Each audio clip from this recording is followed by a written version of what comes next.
Hi everyone, welcome back to another video. And in February, I finally hit 200 platinum trophies, as well as a couple other milestones too. I broke 2/3 on my backlog completion, so it's now over 66.6%.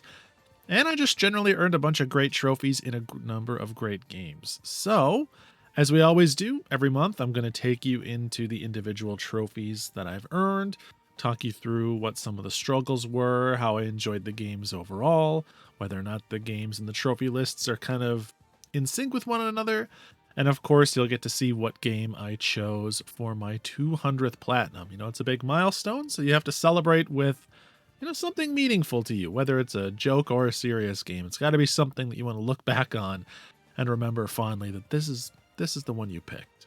So, as always, these are great podcast style videos, but also, feel free to watch as well. And hopefully you're doing a little trophy hunting yourself. You got a nice warm or cold beverage. I've got an iced one here in my case. And we're just going to go through and hopefully keep you company while we talk through what February meant for me. So, here we are. We are up on the trophy list. And we started February strong with Transistor. So on my podcast, Indie Quest, we were doing a special episode dedicated just to Transistor. We've been going game by game through each of the different Supergiant games. So we're trying to cover their entire catalog over time.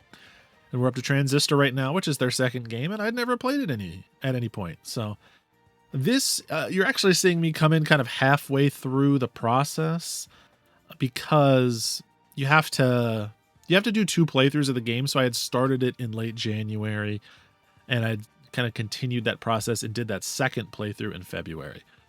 Thankfully, I think that the second playthrough is actually more fun than the first playthrough in Transistor for a couple different reasons. One, you start the game with all of your abilities unlocked, which gives you tons more build variety. You're able to do like a lot more creative problem solving in the battle system. You also unlock this, you can see it in this trophy here, Self. You unlock the ability to basically put skills within themselves. So a function is a skill in this game. And so you'll start unlocking duplicates of the skills you unlocked in your first playthrough, and you can slot them into one another. And in Transistor, all of the battle variety in the moveset is dictated by how you combine skills together. Adding one skill as kind of secondary to another skill will give it like a different effect. So if I have an attack that's just like a fireball and I attach another effect that is a damage over time into that, now my fireball is going to have a small damage over time. Or if I attach the fireball into the damage over time, I'm going to launch my DPS attack, but maybe it, launches a little bit further or faster in line with the fireball's fire rate. So you have tons of variety. And then when you have the ability to slot the same moves together, then you start being able to get like stronger versions of the previous moves, and it just gives so much more depth.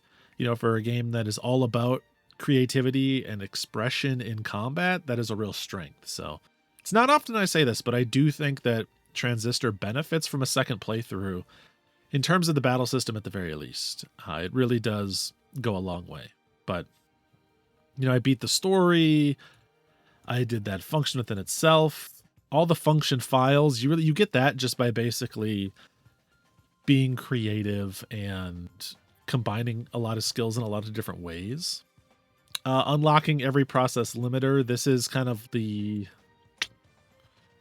how'd you frame this? It's like Heat in Hades. It's like you unlock these abilities to make the game harder for yourself. And that'll come up again here a little bit later.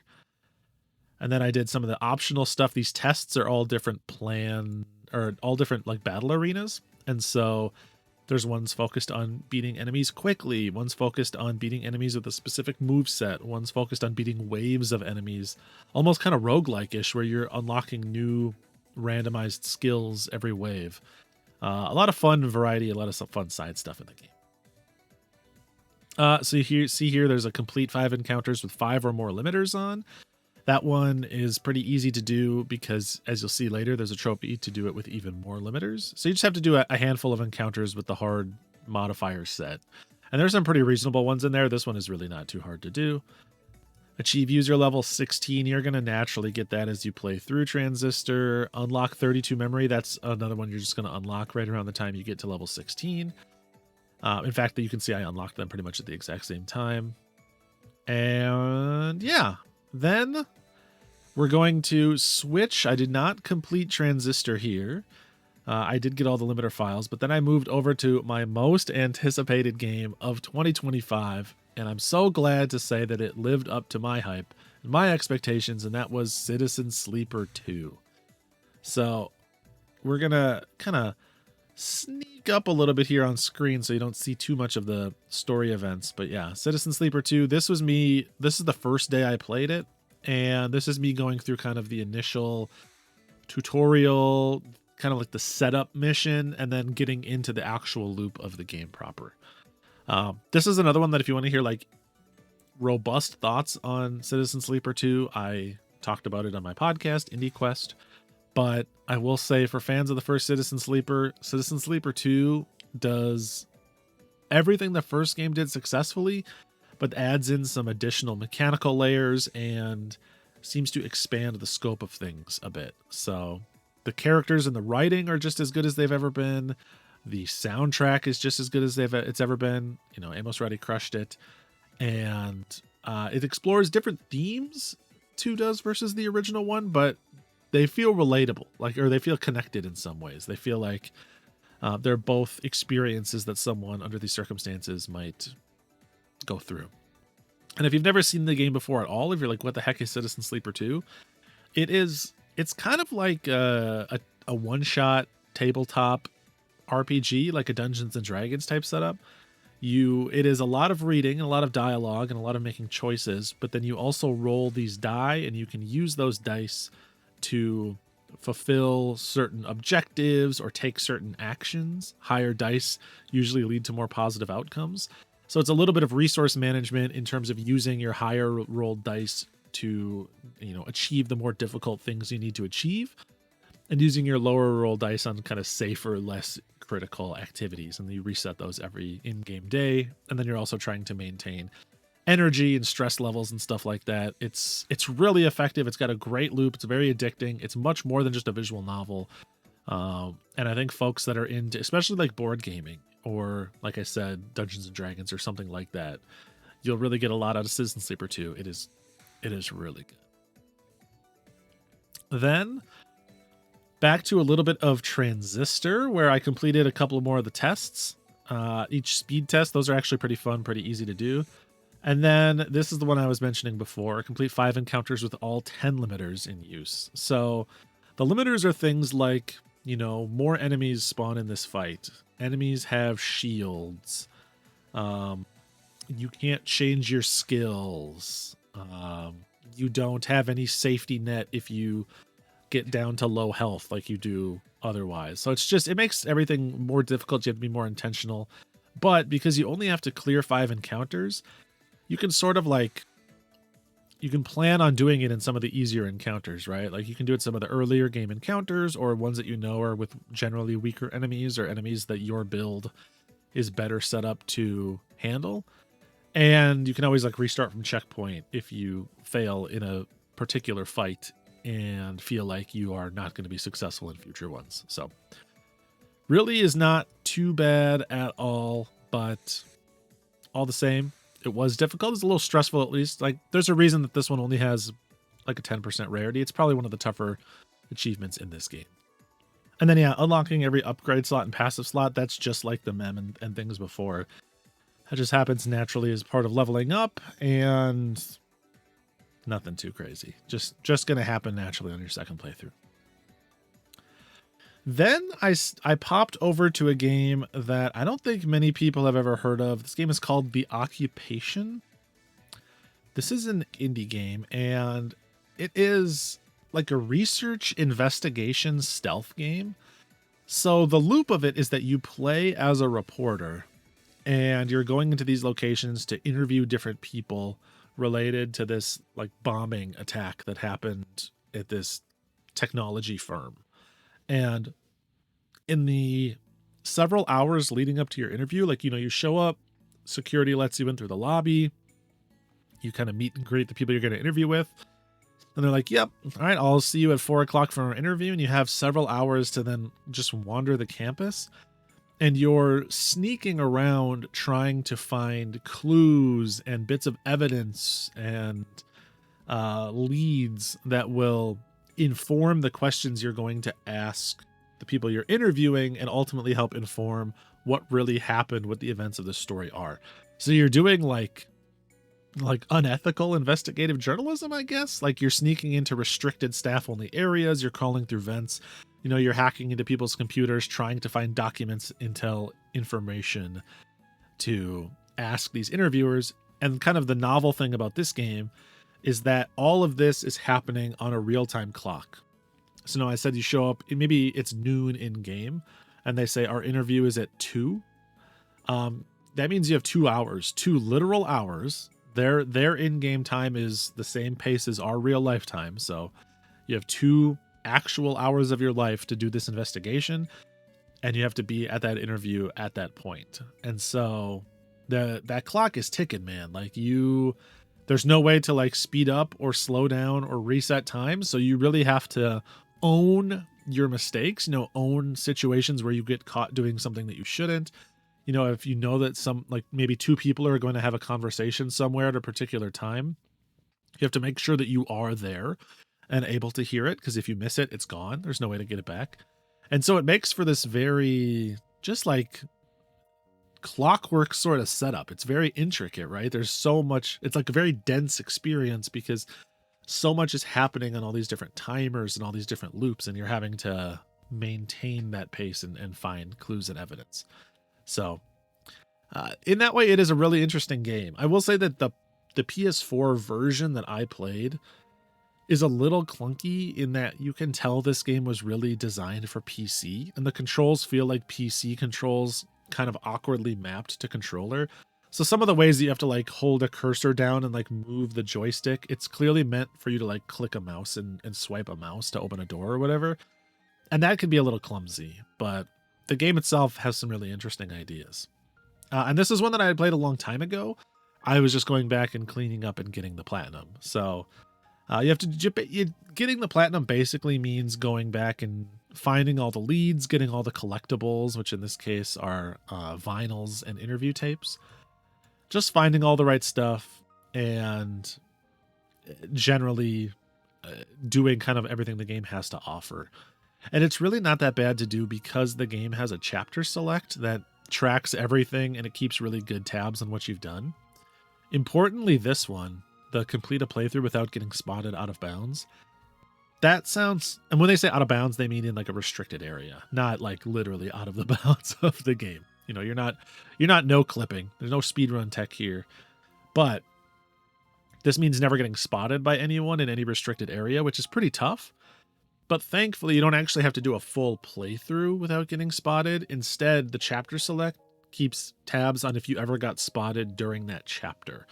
And so you can very easily just restart a chapter and then not get spotted. In fact, because, you know, it's all in this real-time setup, you don't even need to necessarily explore to find any of these questions. You can just get to that interview at the end of that hour or 2 hours and have done nothing and basically just fumble your way through it and you know, work your way towards what would ultimately be the worst ending.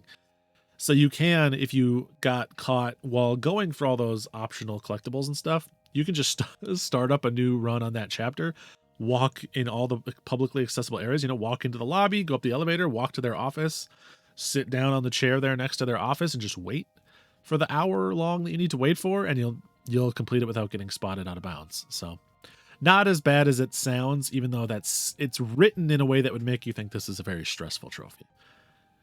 And then I just had to follow some guides to find the vinyls and the interview tapes. Did a little cleanup, and we unlocked the platinum on February 3rd. Cool game. I will say, though, some bugginess. You know, some horrifying things happened while I was playing through this one. I'll just leave it at that, you know? All right, Steve. Hey, JT.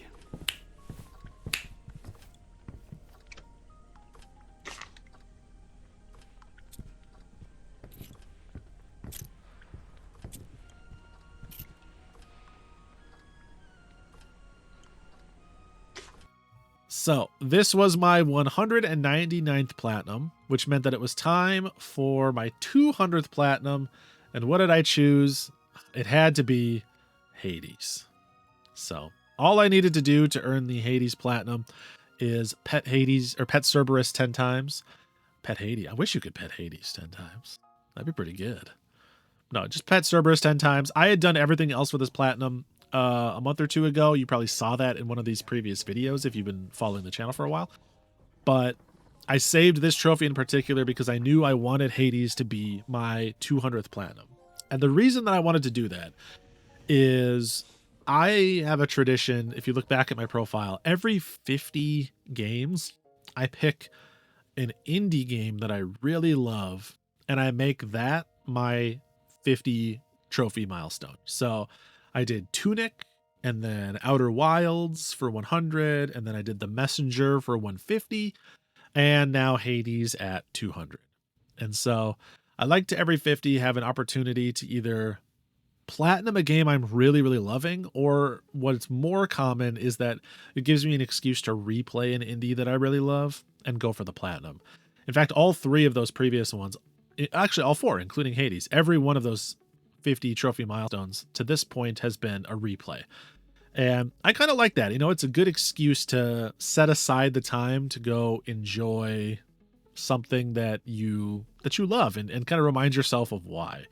So that will continue to be my tradition. Look forward to 250. I'm pretty sure I already have the game picked out for 250, but we don't need to discuss that right now. That's for probably some video somewhere in, I don't know, what, 2027? It'll be a while before I get to 250.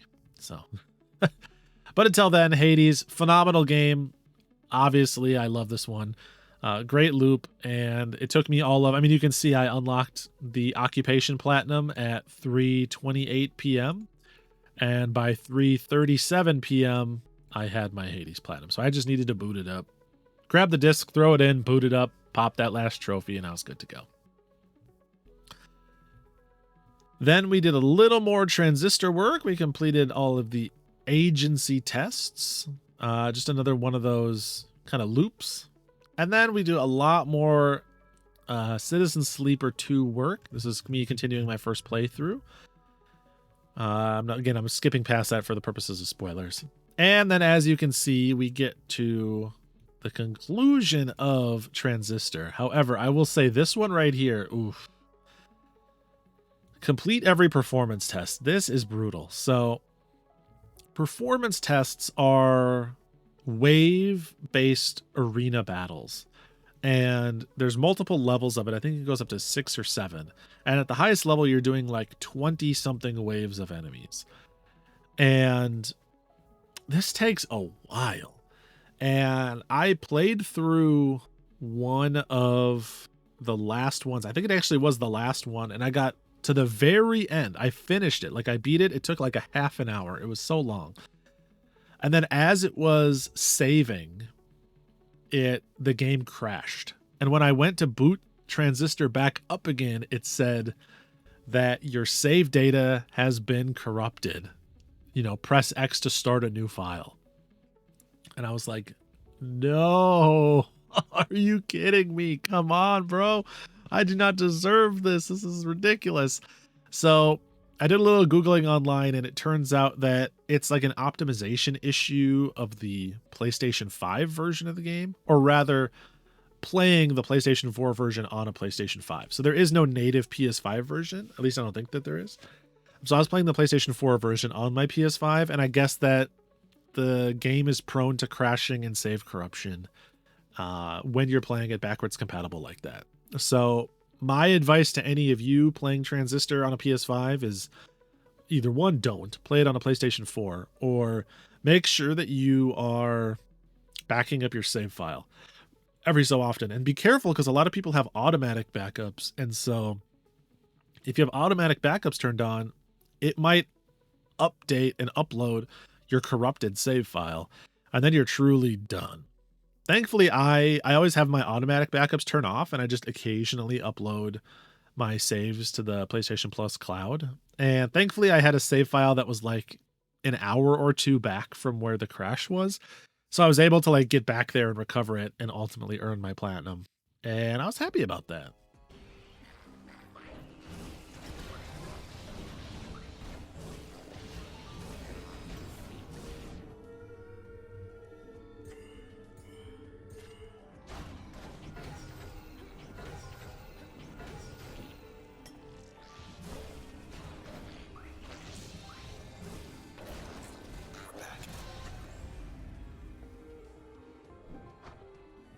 It's also interesting when I got it, I think this was over 10%, but it's dropped under 10% at this point. So I guess more people are still playing Transistor, which is great to see. All right.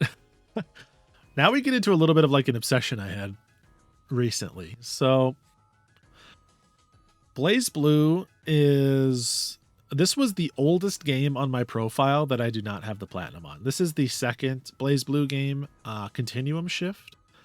And the first Blaze Blue, Calamity Trigger, was my first trophy, or my first platinum trophy ever. And lately I've been looking back at my account and thinking, what older games, like PlayStation 3 and some PlayStation 4 games, do I have that still have servers online, but I have not yet earned the multiplayer trophies? And so I wanted to go clean some of those up and get those online trophies taken care of so that I'm guaranteed that I can earn the platinum someday. I think we all have done this. If you're like a trophy hunter, you're mindful of this, right? You want to get the online trophies done before the servers go down. And somehow this Blaze Blue game on PS3, despite coming out in like 2010, 15 years later, still has active servers that you can log into and fight. They're entirely dead. There's obviously nobody playing, but it's possible. And it just so happens that I had 2 PlayStation 3s at the time. Over on my Twitch page, I'll go to thrift stores and stuff, and I'll find consoles from like the 7th gen, like Xbox 360s, PlayStation 3s, Wii's, stuff like that. And I will live on stream, we'll test them, and we'll look through the save data that someone has on that console to try to get like a picture, like a history of the type of person they were. I call it console archaeology, and we do it every couple of months over on Twitch. So feel free to follow the Twitch page if you want to come watch us do that. But as a result of that, I had an extra PS3. So I had 2 PS3s, and I happened to own 2 turbo controllers. So you could probably imagine where this is going. I set up side by side 2 PlayStation 3s onto 2 TVs with 2 turbo controllers, and I just set them to fight each other, to connect to ranked matches and player matches, and just fight each other over and over and over and over and over again. And I did it in such a way where, it was guaranteed that my main profile would get the win and my secondary profile would always lose, and grind it up. So I was self-boosting, right? I was boosting with myself. Ridiculous setup. And it was ridiculous for a couple of ways. One is that this one was really fast, the player match. You can see I got this one on the 5th of February, but I didn't get the next one until the 7th of February. This player match one was no problem, but the servers are not great. And so every so often it would just like fail to connect, which would break the loop, the turbo loop. And so me, and actually my wife was helping me too. Every so often, like every couple of hours, we would like walk down to the basement or, go check on these things to make sure that these 2 AIs were still fighting each other. And if not, we would fix the loop. We'd like reset the turbo and get it reconnected. And we had to do that a lot. The other thing that is rough about boosting up in this particular game is that you earn more points for the online ranked leveling system the closer you are in level to your opponent. So it's going to take just a ridiculously long time if you're almost level 50 fighting a level 1 opponent. So it's actually faster to boost your main account for a while and then switch it and actually boost up your secondary account. So just to close the level gap a little bit, and then boost your main one. And so you're kind of like shimmying up. Now, if you were two different people boosting with each other, that'd be fine, right? Because you'd be basically taking turns and it would all would work out in the end. But when you're doing it with just like a second account that you created, like I was, it just felt like such a ridiculous waste. So this 2-day gap, the PlayStation 3s were probably running 95% of that time. I basically left it up for 2 days, just like with the TVs turned off, automatically boosting against itself, just so I could earn these 2 online trophies. But it was worth it, because now whenever I want to go back, I can guaranteed get the platinum on Blaze Blue Continuum Shift. We're safe. We're locked in. So, then again, I'm skipping past them for the sake of too much story. But I played more Citizen Sleeper 2. We'll get to a conclusion of that here at some point. And then, as I was in this mood where I was boosting online stuff, I figured I'd pop back in and just check if the Destruction All-Star servers were fixed yet. I played Destruction All-Stars back when it first launched on, like, near the launch of PS5. If folks don't know, this is like a vehicular combat game. It's like a Twisted Metal style game. But unfortunately, the servers have been down for a while. The studio that worked on this game, they're long gone. And so it's in like this limbo where it looks like the servers are online, but you can just never connect to a match, which means that half of the trophy list is just unavailable. And I just, optimistically logged in to try to connect to a game. Couldn't get in, but while I was in there, I realized that there are some offline trophies that I had never earned.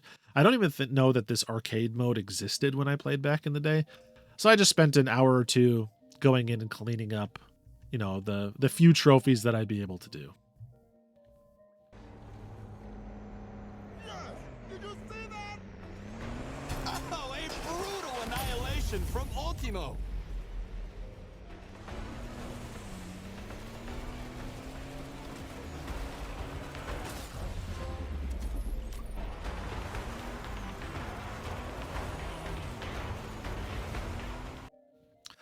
All just in the service of helping my completion percentage.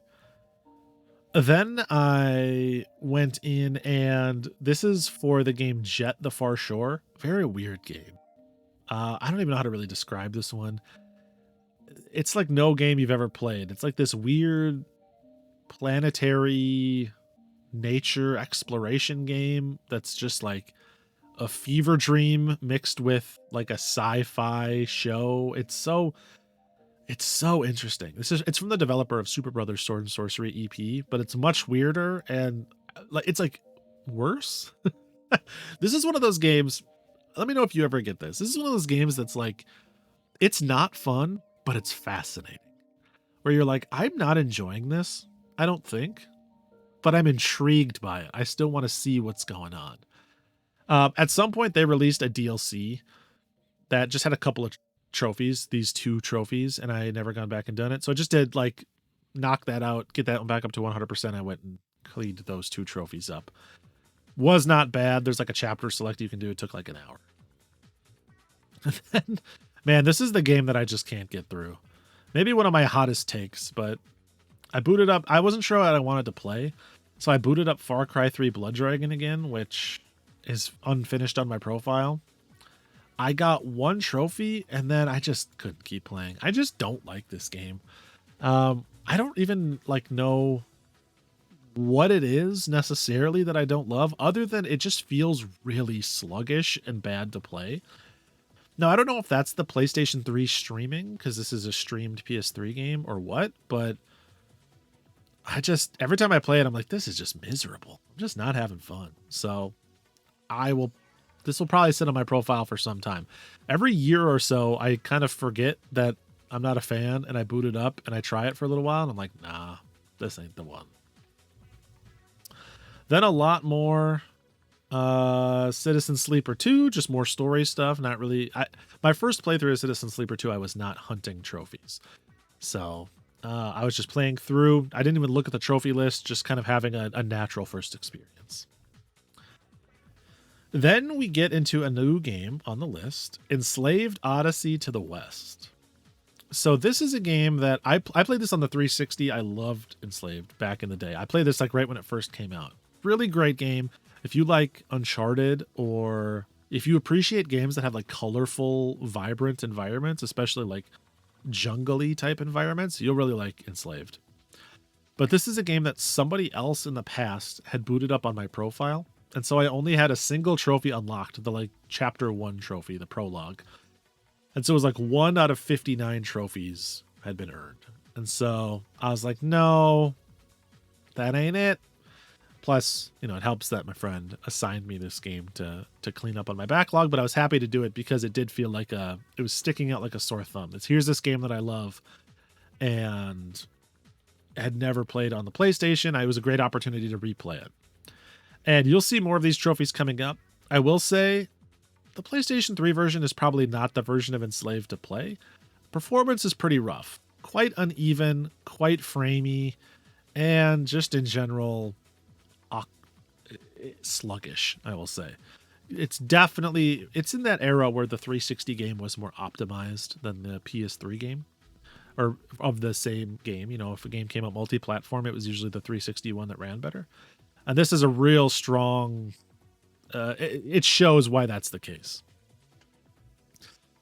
So then, as you can see, we moved on. I had the PS3s all set up. And so I said, why don't I also boost the online for Persona 4 Arena so I can lock that platinum in someday? And there's a lot more trophies here. If we scroll to the top, I mean, you can see I unlocked like half the trophies in the list. But right here, we have one for completing 100 online matches. And so when I started doing this boost with the 2 consoles, I was actually manning the controls because there's a lot of trophies that are easy to do while you're boosting up those online wins. And so, you know, using every character, using all the instant kill moves, performing 100 furious actions, just a lot of these like miscellaneous trophies that I was like, I might as well get a 2-for-1 and knock these ones out. And this is it's from the same developers that did Blaze Blue, and it very clearly uses the same online infrastructure. It's all the same menus and everything, so I was able to boost in the exact same way while knocking out like half of the list, which is pretty cool. At this point, I only really have for this list like the story trophies, and then the thing that makes this a really, really hard platinum that I haven't done yet, which is the whatever, like the training mode, you know, the where you have to perform very specific combos and actions. And each character like has like 10 or 12 different increasingly difficult combos that you have to execute on. So I don't know that I'll ever be able to do that, but now, you know, I locked in this online match one. There's actually a little more here that you'll see in a bit. Then back to more Uncharted, Enslaved. We're going to talk about what the platinum experience is like on this one when we get to one particular trophy. I don't want to jump the gun though. So, I mean, at this point, I'm just playing through. Yeah, there's a lot of like different miscellaneous combat trophies, like using a bomb takedown to kill 2 enemies. There's trophies for all of the different upgrade trees. So combat, health, shields, stuff like that. So you'll see me earn those. And then halfway through this, you see out of nowhere, we unlock Serious Gamer. You've reached level 30 by playing online matches in Persona 4 Arena. So this is a lot faster than the Blaze Blue one that I did, but it was the same idea where you have to level up by beating in online ranked or player match mode, and it has the same problem where an opponent being lower level means you get fewer points, and so I had to still do that balancing act of boosting the other account, then boosting mine, then boosting the other account, then boosting mine. But ultimately we were able to get there.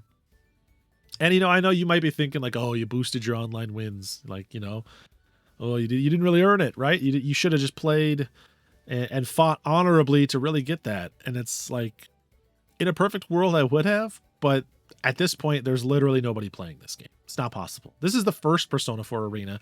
This isn't even Ultimax, which has since been re-released on modern platforms. So, like, this is the old version of the old systems game. Nobody's playing it. So it's boost or bust. And I did. So now Persona 4 Arena also locked into the category of games that I have all the online trophies for, which feels good. Then We have a lot more of these enslaved trophies, just playing through the game, beating all these chapters, you know, doing all these combat trophies. And then we also cleaned up here the Citizen Sleeper 2 trophy list up to a few key trophies. So this is me completing my first playthrough of Citizen Sleeper 2. And at this point, I did go and look up the trophies I missed or that I didn't earn, of which there's only like 7. One, I was able to like load a save and go get that. And then the other ones were, most of them were either situations that I didn't execute as well as I could have, or in most cases, it was decisions that I made. And you can only get one trophy or the other. But the last trophy in Citizen Sleeper 2 that most people will get as their final trophy is there is a permadeath mode called Dangerous Mode that makes everything a little bit more difficult. Like your character takes more damage, gets more stressed in certain situations, requires more energy to keep going during any given day, and it's permadeath. So I didn't do that on my first playthrough, obviously, but we'll talk more. We'll talk more at some point. So yeah, here we are. Playing through, and then this is the one. Anyone that's played Enslaved, Odyssey to the West, Tech Curator, you'll be very familiar with this trophy. So they're all throughout the world are these little orange orbs called tech orbs. And these are like literally everywhere. These are like coins in a Mario game. And in order to get this trophy, you have to collect every single tech orb in the game, which is brutal for a number of different reasons. One, there's over 1,500 of these things. Like there's I think like 1,606 or something like that. Someone did the count. Crazy number. Two, the game has a lot of situations that are like mini points of no return. So if you like lift up a piece of debris and climb under it or jump down a ledge or something, you can't go back up anymore, just because the game has like loaded the next area and it's trying to encourage you to go forward.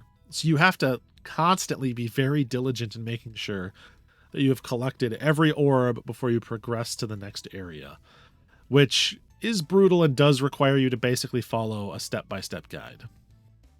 And then the last one, then the most stressful part, is that even if you do all that correctly, the orbs are known to glitch out on people. They're known to disappear and not spawn. So you might follow a guide perfectly and not even realize that you were missing an orb because it never appeared in your game. And it was in like a clump of other orbs, so you weren't able to like count them and check. Now, I never had that happen. I did have a few orbs that went invisible. So if I wasn't following a guide, I wouldn't have known that they were there because they weren't actually visually on my screen. But when I walked over that spot, I was able to collect them. And the way that I kept track of this is after every chapter, I would go into the main menu and I'd go into chapter select and confirm that I had 100% of the tech orbs in that chapter. So it was stressful, but I didn't actually run into any issues. I always got 100% correctly every time. So I was very grateful to see this one pop because I was like, oh, I'm good. All right, we're set. And then I just did some cleanup of some various things, like completing a chapter without losing any health, some boss-related trophies and things like that, getting the upgrades I never unlocked, and knocking an enemy back into a mine. All right, and then I had a little break here, so I started the DLC for Guacamelee. There's 2 DLCs. There's a costume DLC, and then there's like a challenge mode DLC. And so I started working on the costume DLC. I did this one because I actually got called for jury duty, and I sat on a jury for a week. And so during like the lunch periods and stuff, I would go down to the cafeteria and play my Vita, or on breaks from the case, we have like a half an hour break. I would, go to the bathroom, get a water, and then I would just sit there and knock out 20 minutes of my Vita, which I felt like was a better use of my time than just scrolling on my phone, So I'm the only juror sitting in the deliberation room, sitting on their Vita, waiting for us to get called back into the courthouse. But gotta do what you gotta do, man. You gotta pop them trophies no matter where you are. And so these are just some miscellaneous easy ones that I got for doing some things with a couple of the costumes. Not too big of a deal.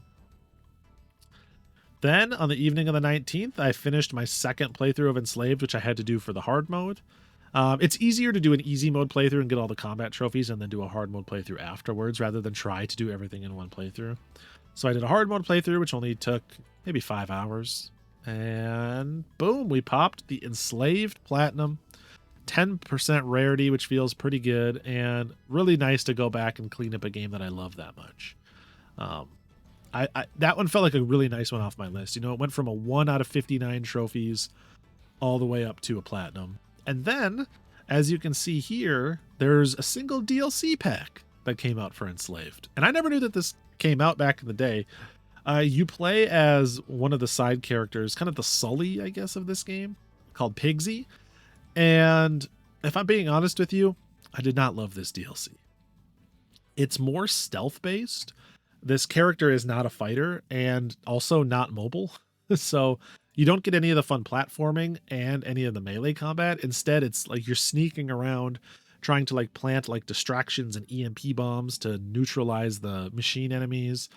You're trying to kill them from range with like a sniper rifle.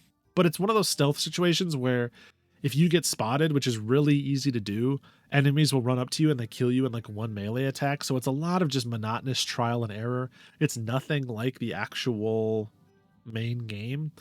And to be honest, unless you're a completionist, I don't really recommend this DLC for people. I'd say just play Enslaved, which is a great game, and then skip the DLC. But I had to, get all the collectibles, do some miscellaneous combat trophies. There's one for finishing the shooting gallery in under 40 seconds. That's like, those trophies in Call of Duty where you have to do like the training run, or Becomes a Master in Titanfall 2 where you have to do that like initial training course really, really well. This is one of those. You have to like do the initial learning how to shoot course very like precisely. Then I went real hard on Guacamelee for a while and did a whole bunch of stuff. I ended up ultimately needing to do a replay of this game because I wonder if it'll show up here. This one that I skipped past. The Conquer the Final Column of Arenas in La Caverna del Pollo. This is like an optional arena area. And when I played the game previously, I played it on hard mode, and doing this on hard mode was just too much. So rather than throw myself at the hard mode version of it over and over and over, I just did like a really fast 2-hour replay of the game on easy or normal, because there isn't an easy. And then did this on normal difficulty, which was much, much easier. And then from there, I went on and did the Inferno challenges, which are a lot of fun. They range in what you need to do by quite a bit. Some of them are like kill all the enemies in a certain amount of time, and then some of them are like kill all the enemies without ever jumping or without ever using any of your special attacks. And then there's other ones that are like, reach the end as fast as possible, or reach the end using your dash ability as few times as possible, or attack this chicken to get it from one end of the arena to the other in under 2 minutes. And you're scored based on the time or the points that you get. And then as you earn these different medals based on your score, you'll unlock different costumes that have different kind of like modifiers. So some of the costumes they move a lot faster, but they're weaker, or some of them like have really strong throws, but really weak attacks, things like that. So you're always trying to like choose the right costume for the right circumstance and earn all the medals. So I did all that, and then they want you to rebeat the last boss using one of the particular costumes. So I went and cleaned up the last boss and got my 100% on Guacamelee. Then I'm always playing my Vita, and I happen to pop in Super Monkey Ball. This is a really hard game. I don't know that I'll ever actually clear it, but I was able to get further than I ever have once, and I got to Advanced Course World 3 out of, I think there's 5 or 6 Advanced World courses. This is a really rare platinum. I would feel really good to get this someday, but I don't know that I ever will. You can see this is a pretty rare trophy, right? 2.88%. Not bad. But the platinum itself is like a sub 1%, and you have to be really good. And this is a hard Monkey Ball game. This is a phenomenal game, but it's tough. So I'm always chipping away at something like this when I just need like a pick up and play type game. And yeah, good times. Then we have a bunch of trophies in another game that I cleaned up called 3D Mini Golf. And this gets us close to the end of the month. So this is a PlayStation 4 game. And it's one that I played a long time ago. I love mini golf games. I love mini golf in general. It's like it's one of my other hobbies, I would say, if I'm being honest. Although I haven't played it as much since the kiddo was born. I can't wait for him to be old enough to go with me. But 3D Mini Golf, this is a phenomenally janky game. And I just needed to go clean up a bunch of miscellaneous trophies in it. It doesn't have a platinum, and it only has bronze trophies, which is funny. But I had to do a whole bunch of different stuff in this one. You know, I had to... this is one of those games where like none of the trophy descriptions match the actions that you need to do. But it's... Lifeguard is for knocking your ball into the water a certain number of times. Champion is for scoring first in a tournament. Sir Rolf is the greatest is for... I think this is for knocking your ball out of bounds a certain number of times. But then this one, Prom King. You look, this is a pretty rare trophy. And that's because, and you'll notice that this is highlighted in orange, by the way. That's because the PSNP Plus plugin is identifying this as an unobtainable trophy, which is true and not true. So what happened is when this game came out on PS4, there were 2 trophies that were bugged that you could not earn even if you met the conditions. And so the developers, kudos to them, responded to that and they released a patch just to fix those 2 trophies. And the patch fixed those 2 trophies, but then also broke this one for some reason.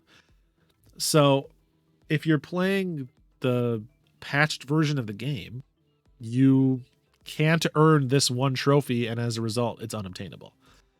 Now, the way to get around this is I have the physical copy, the disc version of the game. And the disc version is the 1.0 release. So you have to play the 1.0 version. So put your disc in, stop the download, make sure that it doesn't patch, play offline. Earn all the trophies other than those ones that are bugged. Or rather, really just make sure you earn Prom King. So do that. This requires you to win 10 different tournaments. So it'll take a little while. And then once you've done that, then patch the game to the 1.1 version of the game. And then from there, get those other the 2 that you're not able to get. Those other 2 being, I think, frequent flyer miles, which is for your putts totaling over 1 kilometer, and rowdy. I think it's these 2. Might be one of the other ones, but this is for stuff like rowdy is for hitting the ball 1,001 times. Gold. Oh, it's gold treasure. This is the other one.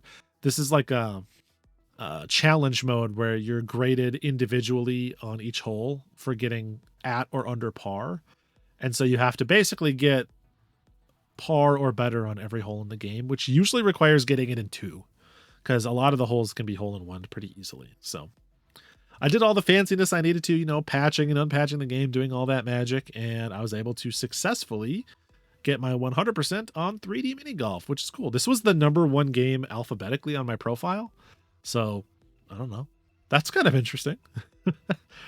And then to round out the month, just a single trophy. I went back and I started the Project Hell DLC in Ghost Runner.